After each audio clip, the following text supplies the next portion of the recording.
Revelation chapter 18. After these things I saw another messenger coming down from the sky. He had extraordinary authority, and the earth was illuminated by his splendor. He shouted with a mighty voice, "Fallen! Fallen is Babylon the Great!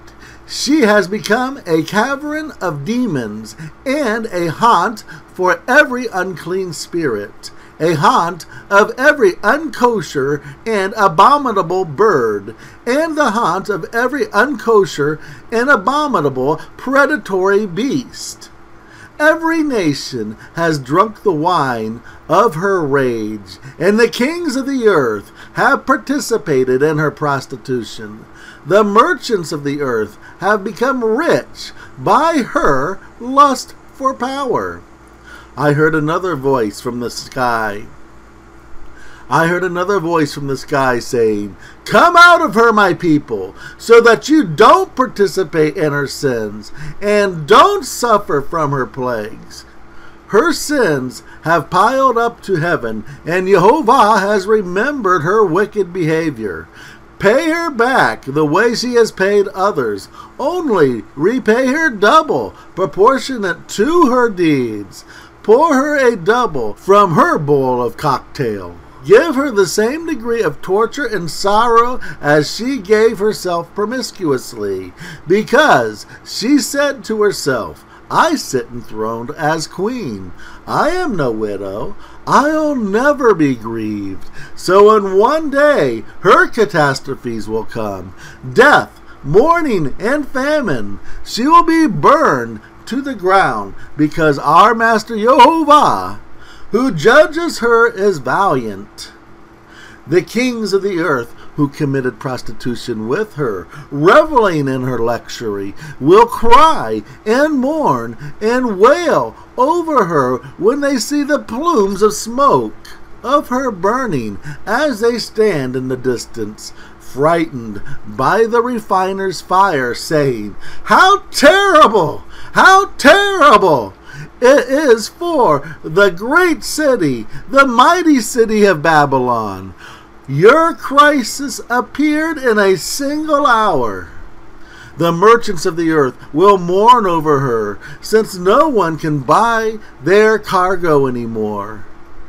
No more cargo of gold, silver, precious stones, pearls, fine linen, purple cloth, silk, and scarlet cloth, various aromatic woods, articles made of ivory, no more articles made of very costly wood, brass, iron, marble, cinnamon, spikenard, aromatics, ointments, frankincense, wine, fine flour, wheat, oxen, sheep, horses, chariots, slaves, and human bodies. The fruit that you craved has abandoned you. Everything delicious and splendid has died, and the merchants will never find them again. The merchants who had become rich from her will stand in the distance, terrorized by her torment, crying and mourning and saying, 'How terrible! How terrible! It is for the great city. She wore fine linen, purple and scarlet stuff, and gilded with gold, gemstones, and pearls, and in 1 hour all of this wealth has been destroyed.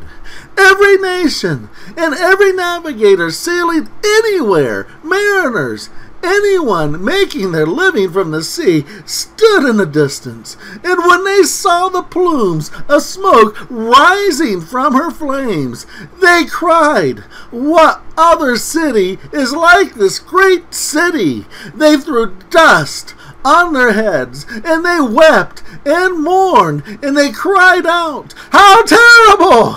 How terrible it is for this great city, where everyone who had ships in the sea became rich from her wealth, because in a single hour she had been laid waste.' Celebrate over her, heaven, and you messengers and envoys and prophets, because Jehovah has condemned her for you. A messenger picked up a stone like a giant millstone and threw it into the sea and said, "This is how violently the great city of Babylon will be thrown down, and it will never be found again." The sound of musicians playing harps and flutes and trumpets will never be heard in you again. No craftsman of any trade will ever be found in you again. The light of a lamp will never shine in you again, nor will the voices of a bride or groom be heard in you again.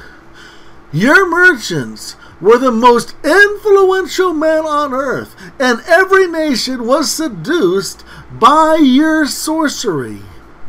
The blood of prophets, the Kadishia, and everyone who has been murdered on the earth was found in her.